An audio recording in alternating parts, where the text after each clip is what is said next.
Welcome sa Dries TV. Kung interesado ka sa ganitong news, huwag kalimutang isubscribe ang ating YouTube channel. Maraming salamat!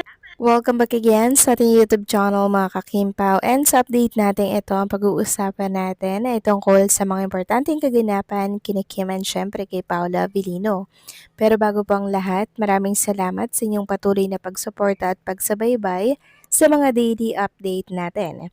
Kaya naman bilang pasasalamat, narito po ang ilang napili kong komento patungkol ito sa naging previous update. Unang komento mula po ito kay Ginang Annalyn Hiccup. Sabi niya, kasi sa True Life, magkakatuluyan ang Kim Pao. Good evening, Dries. Basta ako lagi silang magkasama, hindi ko na sila hinahanap dahil panatag na ako kung hindi mo man sila makitang magkasama. Tsak, may trabaho si Paulo. Kaya wag po tayong maghangad or mapanghangad. Tiwala lang ba? Yes, maraming salamat sa komento, Ginang Annalyn Hiccup. Tama po kayo sa inyong mga sinabi. Alam natin na lagi lang magkasama si Kim, or kung hindi man sila magkasama ni Paula Avellino, alam nating may other commitment ang isa't isa sa kanila. 'Di ba? Kung baga dapat maging panatag na tayo. Kasi hindi sa lahat ng oras magkasama talaga si Kim and Paulo. Kasi meron silang other commitment, mga kakimpaw, dito sa showbiz industry.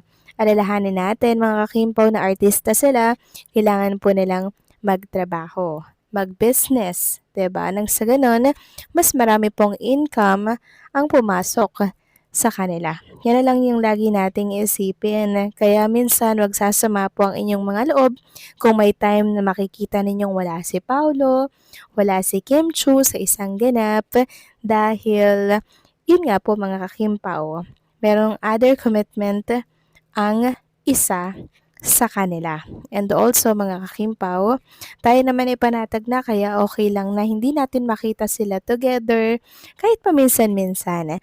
So maraming salamat sa komento, Ginang Annalyn Hiccup. God bless po and mabuhay kayo. Next comment naman mula po kay Ginang Norma Dayag. Sabi niya, good AM Dries, never indulge in that negative comments to Kimpo fans, especially to Bambi, who said that Kim Pao is not really true. Yes, ikaw na lang kayo, Bambi, ang magsama ni Gerald kasi lose hope ka na kasi yung Gerald mo ay maraming naging babae sa buhay niya. Ano ka ba? Ikaw na lang kaya maging kasama ni Gerald. Alam mo, Bambi, yung dalawa ay civilly married na silang dalawa at yung wedding church nila ay antayin na lang natin. To all fans of Kim Pao, huwag tayong magpapaapekto sa mga balibalita na puro fake. Yung mga bashers, reverse psychology nga gagawin nyo sa idol nyo para bumango ang pangalan niya. Like for example, Jay is married to foreigner, then ma-shock yung tao, then they will interest to this and it will arouse interest to viewers. Then, nakadagdag yon sa fans ng curiosity nila. At masubaybayan nila ang totally naganap kung fake or legit yung news or hindi, di ba? Mga bashers, suggestion ko lang yon sa inyo para bumango pangalan ng idol nyo. God bless Kim Pao now and forever. Yes, tama po kayo dyan, Ginang Norma Dayag. Huwag na po natin pang ipagpilitan si Kim sa lalaking niloko siya, sinaktan siya, at hindi po pinahalaga ng kanyang pag-ibig na inalay dito. Deserve po ni Kim Chu ng lalaking magpapahalaga sa kanya, mamahalin siya, ituturing siyang isang prinsesa, mga kakimpaw, at yon ay si Paula Avellino. Sa kanya natin nakita, mga kakimpaw, yung pag-iingat na gusto nating makita for Chinita Princess. Kaya naman, ipagpatuloy lang natin ang pagpapray na sana po ay mas patatagin pa po si Kim and Paula Avellino sa kanilang samahan. Diba? So maraming salamat sa komento, Ginang Norma Dayag. God bless po and mabuhay kayo. So eto na nga, pag-usapan na natin mga kakimpaw, mga topic na nakalap natin sa gabing ito. At unahin natin ang tungkol dito sa post po ni Ting na kung saan na-shock siya and namutla nang makita nga po itong standee ni Paula Avellino para po yan sa Salon Pass. So standee pa lang yun ha. Paano kung si Paula Avellino na po talaga ang makita niya? Baka mahimatay siya, mga kakimpo, kasi sa standee pa lang namutla na. Sabi niya, love their display. In fairness, sila pa lang nakitaan ko nito. Ganda, kompleto ng Salon Pass products. Yung lalo akong namutla nung nakita ko si Pau. Standy pa lang yan, starstruck na agad. Sobra kasing nakaka-starstruck talaga itong si Paolo Avellino mga kakimpaw dahil pag nakita nyo to, grabe mga kakimpaw. Sobrang puti, matangkad, pogi mga kakimpaw. Kaya sinong hindi starstruck dito? Sandy pa nga lang, di ba? Nakakamutla na. E paano pa kung Paolo Avellino? Baka hindi natin kayanin mga kakimpaw at mahimatay tayo, di ba? Samantalang, bumati naman si Chinita Princess ng Konghei Pachoy sa lahat. Yes po mga kakimpaw. Ngayong January 21, mga kakimpaw, bumate si Chinita Princess. Sabi niya, Konghei Pachoy. So ayan po mga kakimpaw.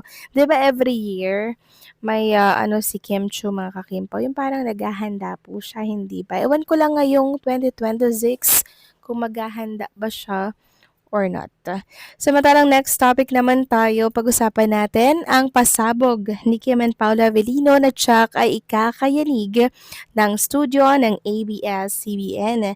So ito po yung dapat nating abangan bukas. Dahil si Kim and Paula Avellino, meron daw pong prod for the Alivay this Sunday. So bukas yan mga kakimpaw.